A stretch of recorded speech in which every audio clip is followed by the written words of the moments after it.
आइले सबनवा सुनाए सजनवा देव घर घुमाइबा कि ना।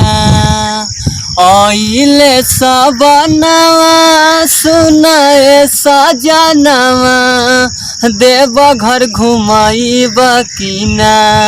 यदि जाइब देव घर होई दूध गोला नामा भोले बाबा करिहे उपकार। यदि जाइब देव घर होई दूध गोला नामा भोले बाबा करिहे उपकार।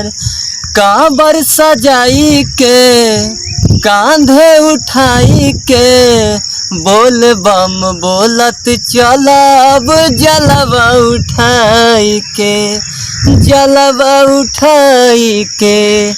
कांवर सजाई के कांधे उठाई के बोल बम बोलत चलब जलवा उठाई के। एहो मोरे सैया लेला रुपैया करिहा जानू तोहू माया मोह। एहो मोरे सैया लेला रुपैया करिहा जानी तोहू माया मोह। ये जी जाइब देव घर होई दूध गोला नामा भोले बाबा करिहे उपकार।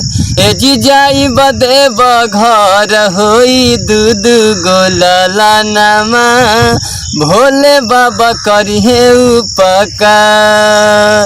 हमनी पदया करिहे बाबा भोले दानी खुशी में कटी है सैया अपन जिंदगानी अपन जिंदगानी। हमनी पदया करी है बाबा भोले दानी खुशी में कटी है सैया अपन जिंदगानी। लक्ष्मण सुजीत पवन मानिल कहनवा नंदेश पकैले उपकार। लक्ष्मण सुजीत पवन मानिल कहनवा नंदेश पकैले उपकार। ये जी जाइब देव घर होई दूध गोला नामा भोले बाबा करिहे उपकार।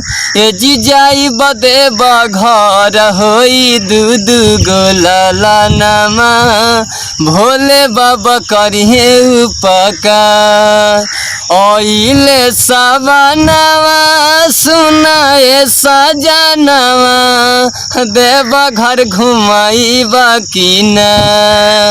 आइले सबनवा सुनाए सजनवा देव घर घुमाइबा कि ना। ये जी जाइब देव घर होई दूध गोला नामा भोले बाबा करिहे उपकार।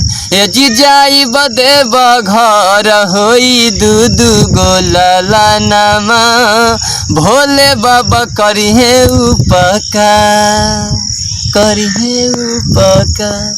आप सभी दर्शकों को मेरे तरफ से प्रणाम नमस्कार। अगर ये गाना बोल बम के अच्छा लगे तो आप लोग नंदेश लाल यादव ऑफिशियल चैनल को सब्सक्राइब करें ताकि आपके पास नए वीडियो जल्द से जल्द पहुँचे। Thank you, all the best.